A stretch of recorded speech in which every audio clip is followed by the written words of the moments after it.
दोस्तों, आपका हमारे चैनल संगीत कला में स्वागत है। आज हम आपको मंगलवार व्रत कथा सुनाते हैं।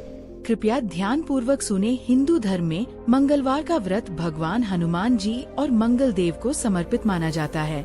इस व्रत को करने से जीवन के संकट दूर होते हैं, मनोकामनाएं पूरी होती हैं और विशेष रूप से साहस, शक्ति और संतान सुख की प्राप्ति होती है। बहुत समय पहले की बात है। एक नगर में एक गरीब ब्राह्मण और उसकी पत्नी रहते थे। दोनों बहुत धार्मिक और श्रद्धालु थे, लेकिन उनके जीवन में एक बड़ी कमी थी। उनकी कोई संतान नहीं थी। इस कारण वे बहुत दुखी रहते थे। एक दिन ब्राह्मण की पत्नी ने एक साधु से अपनी पीड़ा बताई। साधु ने कहा, यदि तुम सच्चे मन से मंगलवार का व्रत रखोगी और हनुमान जी की पूजा करोगी, तो तुम्हारी मनोकामना अवश्य पूरी होगी।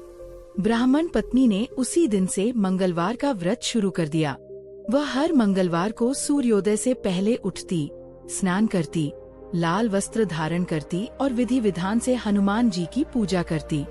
वह चोला चढ़ाती, सिंदूर और चमेली का तेल अर्पित करती और हनुमान चालीसा का पाठ करती।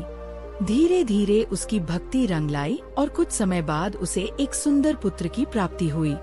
पूरा घर खुशियों से भर गया।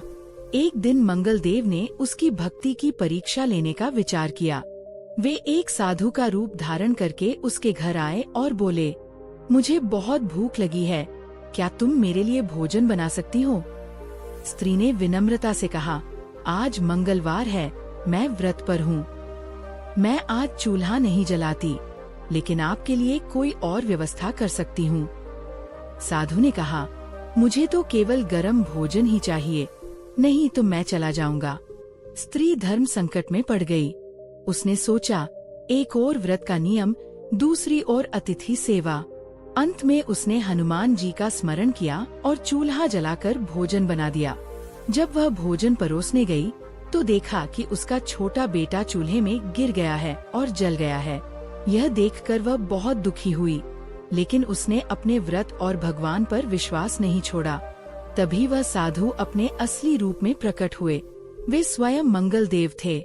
उन्होंने कहा, हे देवी, तुमने सच्ची श्रद्धा और धर्म का पालन किया है। मैं तुम्हारी परीक्षा ले रहा था।